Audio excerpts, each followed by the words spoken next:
Avodah Zarah Daf Ayin Vav. La Gemara pose une contradiction entre notre Mishnah et une Mishnah à propos des korbanot. Dans notre Mishnah, on voit que tout ustensile qui a été utilisé au feu, pour griller par exemple de la viande ou de la nourriture, on doit le rendre kasher en le passant au feu. De manière à ce que tout ce qui a été avalé dans les parois de l'ustensile, doit sortir de la même manière que Bol'o Karpolto, de la même manière qu'il a avalé, de cette même manière-là, il le rejette, le issour. Donc, dans notre Mishnah, on voit qu'il faut le rendre kasher beliboun au feu. Or, à propos des korbanot, la Mishnah dit là-bas qu'il faut le rendre kasher même be'agala. De quoi il s'agit là-bas? Le problème des korbanot est le suivant. Un korban doit être mangé le jour même et la nuit qui suit, si c'est un korban khatat.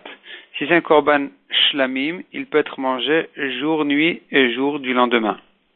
Après ce délai, ça s'appelle notar et il est interdit. Donc la casserole dans laquelle je cuis aujourd'hui mon khatat, demain, le goût de la viande khatat qui est avalée dans les parois de la casserole devient du notar et donc devient du issour. Si demain je cuis un autre korban, khatat ou shlamim dans cette même casserole-là, la casserole va faire sortir ce goût de issour, donc de notar, et va le rentrer dans le korban de demain. Donc le korban de demain, la viande du korban de demain, elle va prendre un goût de issour qui est interdit à manger. Donc comment résoudre ce problème? La Mishnah dans Kochim dit qu'il faut faire agala de tous ces ustensiles, tous ces kelim. Donc se pose la contradiction. Chez nous, on voit qu'il faut faire liboun au feu, et là-bas, on voit qu'il suffit de faire agala. La Gemara propose 5 réponses. La Gemara repousse toutes les réponses, sauf la première qui finalement la Gemara revient à la première réponse. Donc première réponse, la Gemara dit que la différence est très simple. C'est que à propos des korbanot, la casserole, quand aujourd'hui, quand elle cuit le khatat d'aujourd'hui, c'est pas du issour, c'est du éther. Donc elle a avalé du éther. Si elle a avalé du éther, il suffit de faire demain à gala, malgré que demain ça devient déjà du issour. Tandis que quand j'achète un ustensile d'un goy, cette casserole-là, pas la casserole, il s'agit de ce qui sert même à griller au feu. Donc je répète, à propos d'un khatat, même si je grille ma viande au feu, c'est quand même, ça avale du éther, pas du issour. Tandis qu'un goy qui grille sa viande au feu, il a avalé du issour dans l'ustensile. Et donc là-bas, c'est plus ramour, il faut faire les bounes. C'est la première réponse que la Gemara repousse. Deuxième réponse, la Gemara propose de dire que quand on parle dans les korbanot, il suffit de frotter quand on parle de Hagala, il n'est pas question de faire Hagala mamash, il suffit de frotter bien l'ustensile qui a servi à griller au feu. Donc, puisque là-bas, ça avalait du éther et pas du issour, c'est suffisant. La Gemara repousse aussi en disant que Hagala, ça veut dire bien bouillir, mettre dans de l'eau bouillante, et ça veut pas dire frotter. Troisième réponse que dit la Gemara, il faut les deux, Eliboun et Hagala. Aussi bien quand on achète d'un goy que d'un korbanot. Donc ici dans Avodah Zarah, la Mishnah a parlé de liboun, mais effectivement il faut aussi agala. Et la Mishnah dans Kotim qui a dit agala, elle comptait sur notre Mishnah, elle comptait sur nous qu'on connaisse notre Mishnah aussi pour savoir qu'il faut liboun et agala. La Gemara repousse aussi cette réponse en disant que les Mishnahot ne doivent pas, c'est pas comme ça que la Mishnah aurait dû faire, pour nous laisser comprendre qu'il faut les deux choses, Eliboun et Agala. Quatrième réponse, c'est de dire que à propos des korbanot, la casserole qui cuit aujourd'hui du khatat, elle cuit ensuite du shlamim. Donc le goût du khatat rentre dans les shlamim, le khatat sort des parois de la casserole et le goût du shlamim rentre dans les parois de la casserole. Demain, le shlamim n'est pas encore notar, il est encore permis. Quand demain je cuis à nouveau dans cette même casserole, même du khatat, c'est pas un goût de notar qui va sortir de la casserole. Ou quand je grille, c'est pas un goût de notar qui va sortir puisque c'est du shlamim. C'était du shlamim en dernier. Donc chaque jour, il faut griller en dernier du shlamim, de manière à ce que le lendemain, ce ne sera pas notar. Et puis ensuite, le lendemain, on peut même griller du khatat en premier, et après le khatat, faire du shlamim, de manière à ce que toujours le goût du khatat soit sorti le même jour, et qu'il ne reste que le goût du shlamim qui peut sortir effectivement le lendemain, puisqu'il n'est pas encore considéré comme notar. La Gemara repousse cette réponse aussi en disant que dans ce cas-là, il n'y a plus besoin ni agala ni liboun, tout est permis. Si on fait de cette manière-là, il n'y a aucun issour, il n'y a aucun goût de issour qui sort du kli, et donc tout devrait être permis.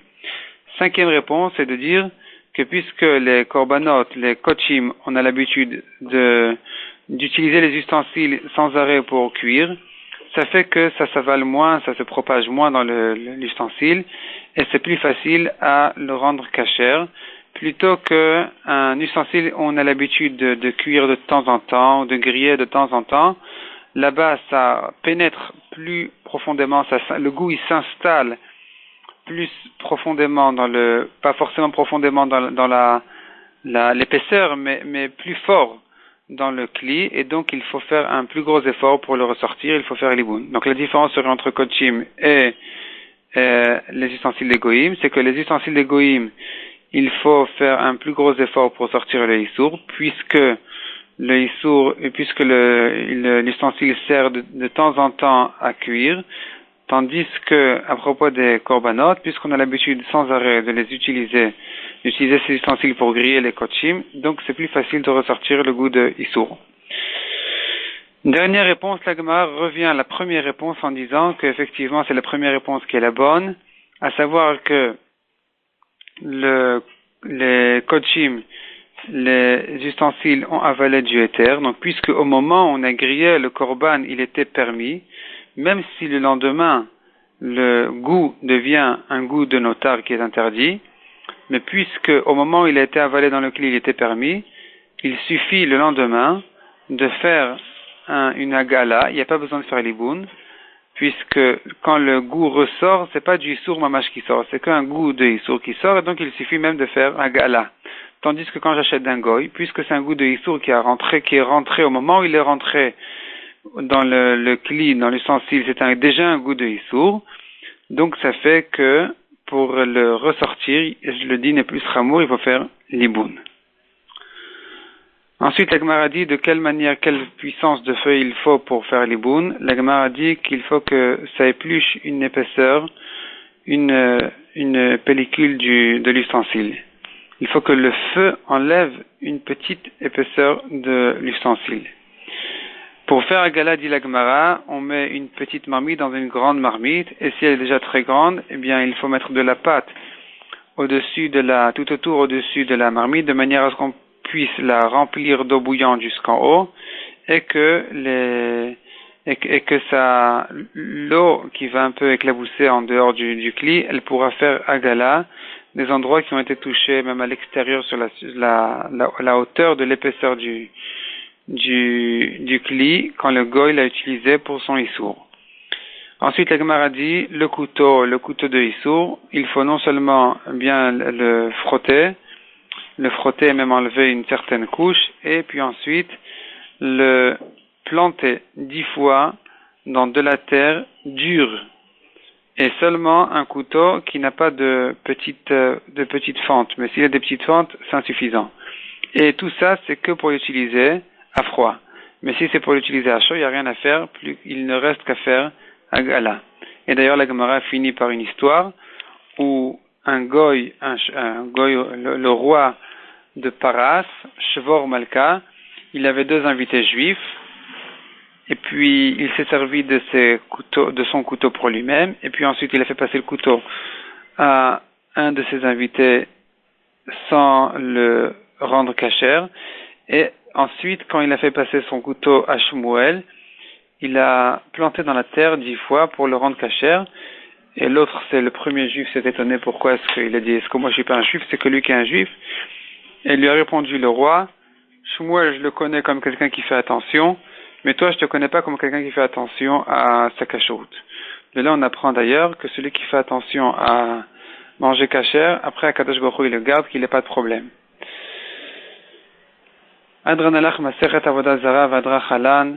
נתן לך מסכת עבודה זרה ודעתך עלן, לא נתנשם מנך מסכת עבודה זרה ולא תתנשם מננו בעל מעדן ולא בעל מעדעת, יהי רצון לפניך שכשם שעזרתנו לסיים מסכת עבודה זרה, כן תעזרנו להתחיל ולסיים מסכת וספרים אחרים ולסיימם, ללמוד וללמד, לשמור ולעשות את כל דברי תלמוד תורתך באהבה וזכות כל התנאים והמורים ותלמידי חכמים יעמוד לנו ולזרענו שלא תמוש התורה מפינו מפי זרענו וזרע זרענו עד עולם. ויתקיים בנו בהתהלך תנחותך בשוכבך לשמור עליך וכיסוד היית שיחך. כי בי ירבו ימיך ויוסיפו לך שנות חיים אורך בימינה ובשמאלה עושר וכבוד.